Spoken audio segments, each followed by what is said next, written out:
Good morning, students. This is chapter 10, wave optics, and today's topic is diffraction of light. Although we have already discussed the diffraction of light, so I am going to the previous slide, that the bending of light round the sharp corner of the edge of the obstacle and enter into geometrical shadow is called diffraction of light. तो light क्या कर रही है, किसी obstacle के corner से bend होके geometrical shadow में एंटर कर रही है. ठीक है ना. इस फिनोमेना को हम कहते हैं diffraction of light. And we have saw that in the diffraction at the centre of the screen we get the bright band whose thickness is double as the thickness of other bright bands. Means जो centre पे आपको bright band मिलता है जिसे हम central maxima कहते हैं, उसकी विड्थ बाकी सेकेंडरी मैक्सिमा से डबल होती है. एक चीज यहाँ पे डिफ्रैक्शन ऑफ लाइट और इंटरफेरेंस ऑफ लाइट में अनकॉमन है, वो ये है कि इंटरफेरेंस में जो आपको मैक्सिमा और मिनिमा मिलते हैं, यहाँ पे भी मैक्सिमा और मिनिमा मिलेंगे, लेकिन उनका नाम हमको देना पड़ेगा secondary maxima and secondary minima, ताकि डिफ्रैक्शन और इंटरफेरेंस में डिफरेंस क्रिएट हो सके. अब हम इसको आगे बढ़ा रहे हैं. तो आज का जो टॉपिक है हमारा वो है diffraction of light at a single slit. Right now at an angle of diffraction theta equal to 0. जब थीटा इक्वल टू 0 ले लेंगे हम तो क्या होगा, तो जैसे ए बी अ स्लिट, ठीक है, इस पे लाइट इंसिडेंट हुई और ये लाइट हुई पैरेलल रेज. इसका मतलब प्लेन वेव फ्रंट इस पे इंसिडेंट हो रहा है. तो प्लेन वेव फ्रंट के जो पार्टिकल्स है वो सेकेंडरी सोर्स बन गए. तो these green dots are the secondary source and now these sources from 0 to 12 are emitting the wavelets. And these wavelets incident on the convex lens and reaches at the screen, and they meet at the point center of the screen O. Now all the wavelets having the same path, means the path difference is 0. If path is difference is 0, it means phase difference is 0. तो जब theta equal to 0 होता है, कहने का मतलब horizontal से ये जो रेज हैं, सेकेंडरी वेवलेट्स हैं, जब 0 एंगल बनाती हैं तो सेंटर ऑफ द स्क्रीन पे मीट आउट होती हैं. और जब ये मीट आउट होती हैं तो यहाँ पे आपको ब्राइट बैंड मिलता है, क्योंकि इनका पाथ डिफरेंस 0 हो जाता है. तो the wavelets from the single wave front reaches at point O on the screen in the same phase, and hence the constructively interfere and the central maxima will produce at the center of the screen. Right? अब इस angle को बदल देते हैं. Now wavelets are making an angle with horizontal, है ना, कोई angle बना रही है theta 1. Now this theta 1 is the angle between horizontal and all are these sources 0 to 12. Now convex lens put in this direction and the wavelets which are making theta 1 angle meets at the point P1. ठीक है. अब ये theta 1 angle बना रही है और P1 points पे ये वेवलेट्स मिल रही हैं. सेंटर वाला हमने प्रीवियस स्लाइड में देख लिया. अब मैं P1 की बात कर रहा हूं. तो अब अगर आप देखें तो इस वेवलेट और इस वेवलेट के बीच का जो पाथ डिफरेंस है वो इतना होगा. जैसे ही हम यहाँ से ए पॉइंट से इस लाइन पे नॉर्मल ड्रॉ करेंगे तो this will be the extra path. Extra path means path difference. तो we get the path difference lambda. ठीक है. The wavelets from the single wave front diffract an angle theta 1 such that bn is lambda, यानी path difference अब lambda हो गया, and then reaches at point P1. अब बेटा अगर path difference जो है वो लैम्डा 1 हो गया, लैम्डा हो गया सॉरी, तो ये क्या करेंगे, डिस्ट्रक्टिवली यहाँ पे मीट आउट करेंगे. डिस्ट्रक्टिवली का मतलब होता है एक का अगर क्रस्ट हुआ तो दूसरे का ट्रफ होगा. It means the minima will produce at point P1. Right now this will be the dark band. ठीक है. अब चलते हैं अगले पे. जब थीटा 2 हो जाए, θ2 हो गया अब angle. Now they are meeting at point P2. Now what will happen, the path difference becomes 2 lambda, है ना. पाथ डिफरेंस पहले लैम्डा था, अब 2 लैम्डा हो गया. तो अब क्या होगा, फेज डिफरेंस भी बदल जाएगा. फेज डिफरेंस बदलेगा तो इसका मतलब जो है यहाँ पे भी आपको डार्क बैंड मिलेगा. ठीक है ना. लेमडा पे, 2 लेमडा पे, 3 लेमडा पे आपको डार्क बैंड्स मिलते चले जाएंगे. तो पहला मिला था P1 पे डार्क, अब P2 पे डार्क मिलने लगा. सेंटर पे क्या मिला था, ब्राइट मिला था. ठीक. अब अगली बात करते हैं कि अगर ये θ1 डैश हो, now it becomes θ1 dash. Whenever the angle is θ1 dash, it means the path difference is 2 lambda by 3 lambda by 2. देखिए हमने lambda लिया था, फिर 2 lambda लिया, अब ले रहे हैं 3 lambda by 2. It is in between of lambda and 2 lambda. If the path difference is 3 lambda by 2, then the phase difference will be कितना आएगा. देखिए phase difference is equal to होता है 2 pi by lambda. This is 2 pi by lambda into path difference. ठीक है, ये हो गया path difference, ये x. अब path difference कितना है बेटा, 3 lambda by 2. यहाँ पे अगर मैं 3 lambda by 2 रखूं बेटा, तो lambda से lambda और इससे ये कट गया. इसका मतलब फेज डिफरेंस आ गया पाई बाई 3, है ना. सॉरी, पाई बाई 3 नहीं, 3 pi by, let x is equal to 3 lambda by 2. ठीक है. तो क्या हुआ बेटा कि ये जो 2 था, इस 2 से ये 2 कैंसिल हो गया. ठीक है ना, लेमडा से लेमडा कैंसिल हो गया. इसका मतलब this is equal to 3 pi. Now what is 3 pi, it means the wavelets are meeting in opposite phase.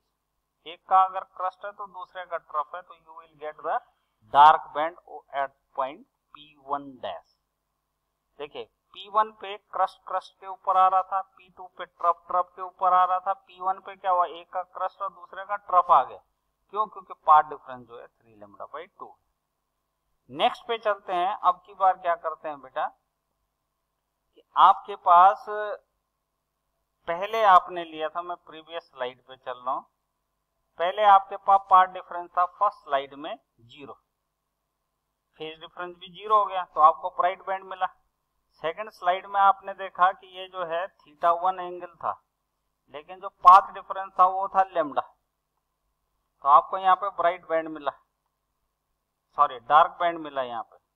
क्यों, क्योंकि लैम्डा का मतलब ये हो गया कि आपका जो फेज है वो अपोजिट फेज आ गया.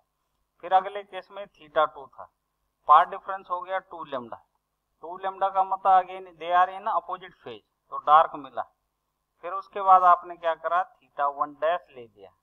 θ1 डैश लेने के बाद आपके पास ये सेम फेज में आगे ब्राइट बैंड मिला, एंड सो ऑन. अब वेरियस एंगल्स पे देखते हैं क्या क्या हुआ. थीटा इक्वल टू 0 पे पाथ डिफरेंस 0 था, फेज डिफरेंस 0 हुआ, तो मैक्सिमा मिला. θ1 पे क्या हुआ, अपोजिट फेज में मिला था. फिर क्या हुआ, सेम फेज में मिला था, फिर अपोजिट फेज में मिला था. इसका मतलब सेंटर ऑफ द स्क्रीन पे आपको मैक्सिमा मिलेगा. ये इंटेंसिटी कर्व है, डिफ्रैक्शन पैटर्न का इंटेंसिटी कर्व. इस एक्सिस में, एक्स एक्सिस में इंटेंसिटी ली गई है और ये है स्क्रीन. ठीक है. फिर क्या हुआ, P1 पे फिर मैक्सिमा मिला, P2 पे क्या था, मिनिमा. सेम चीज जो है वो अदर साइड में भी होगी, डाउनवर्ड डायरेक्शन में भी होगी. तो this is called central maxima, this is called first secondary maxima. इसे भी क्या कहेंगे, फर्स्ट सेकेंडरी मैक्सिमा. लेकिन इन दो मैक्सिमा के बीच में आपको मिनिमा भी मिला, तो इसे कहते हैं फर्स्ट सेकेंडरी मिनिमा. इसे भी क्या कहेंगे, फर्स्ट सेकेंडरी मिनिमा. और उसके बाद यहां देखें आप, तो ये हो गया बेटा आपके पास सेकेंड सेकेंडरी मिनिमा. ये भी क्या हुआ, सेकेंड सेकेंडरी मिनिमा. ठीक है, एंड सो ऑन. तो आपने देखा एक तो जो सेंटर पे सेंट्रल मैक्सिमा मिल रही है, इसकी विड्थ डबल है इसकी विड्थ के कंपैरिजन. अगर ये बीटा है तो ये 2 बीटा है, ये भी कितना होगा, बीटा। इसका मतलब सेंट्रल मैक्सिमा की विड्थ डबल होती है, ठीक है। And now the intensity goes on decreasing with the order. देख रहे हैं पीक जो है उसकी छोटी होती चली जा रही है, इसका मतलब intensity is decreasing with time, decreasing with distance from the centre of the screen, क्योंकि जो भी डिस्टेंस आप लेंगे वो कहां से लेंगे, सेंटर ऑफ द स्क्रीन से लेंगे। तो this is the diffraction pattern. The central maxima is the brightest fringe, ठीक है ना। सेंट्रल मैक्सिमा ब्राइटेस्ट है क्योंकि इसकी इंटेंसिटी सबसे ज्यादा है। अच्छा, इंटरफेरेंस में क्या होता था, सबकी विड्थ बराबर होती थी, सारे मैक्सिमा की इंटेंसिटी एक जैसी होती थी। But here central maxima is brightest, diffraction is not visible after few order of diffraction. अब आप आगे बढ़ेंगे ना, ये छोटा छोटा होता चला जाएगा, ठीक है ना। अब अगर छोटा छोटा होता चला जाएगा तो इंटेंसिटी आपकी आंखों से विजिबल ही नहीं हो पाएगी। तो कुछ ऑर्डर के बाद ये जो डिफ्रैक्शन पैटर्न है वो हमें ऑब्जर्व नहीं हो पाता, ठीक है। Now this is the theory. Theory means calculation part. जब एंगल θ1 था तो हमने पार्ट डिफरेंस क्या लिया था, लेमडा, और लेमडा की वैल्यू किसके इक्वल है, d sin θ1, ठीक है, d sin θ1। ये आप जो है ना वो इस ग्राफ से आप पता लगा सकते हैं, इस वाले डायग्राम से। देखिए आपके पास हमने यहाँ लिया था θ1, ये θ1, ये एंगल बेटा अगर θ1 है तो ये एंगल भी क्या होगा, θ1, ये वाला angle, this angle will be θ1। अब अगर ये θ1 है तो sin θ is equal to perpendicular by hypotenuse, इसका मतलब bn डिवाइडेड बाई ab, है ना। इसका मतलब bn is equal to ab sin θ। वही चीज यहाँ पे लिखी गई है बेटा, कि जो पाथ डिफरेंस है जो हमने लेमडा लिया था, ये लेमडा वो किसके इक्वल है, d sin θ1। Similarly 2 lambda is equal to this and so on, तो we get d sin θn is equal to n lambda. It means θn is equal to n lambda by d, since sin θ equal to θ। Same चीज minima के लिए हमने लिया था 5 lambda by 2, तो क्या हो जाएगा, d sin θ1। दूसरा लिया था 5 lambda by 2, तो क्या हो जाएगा, d sin θ2।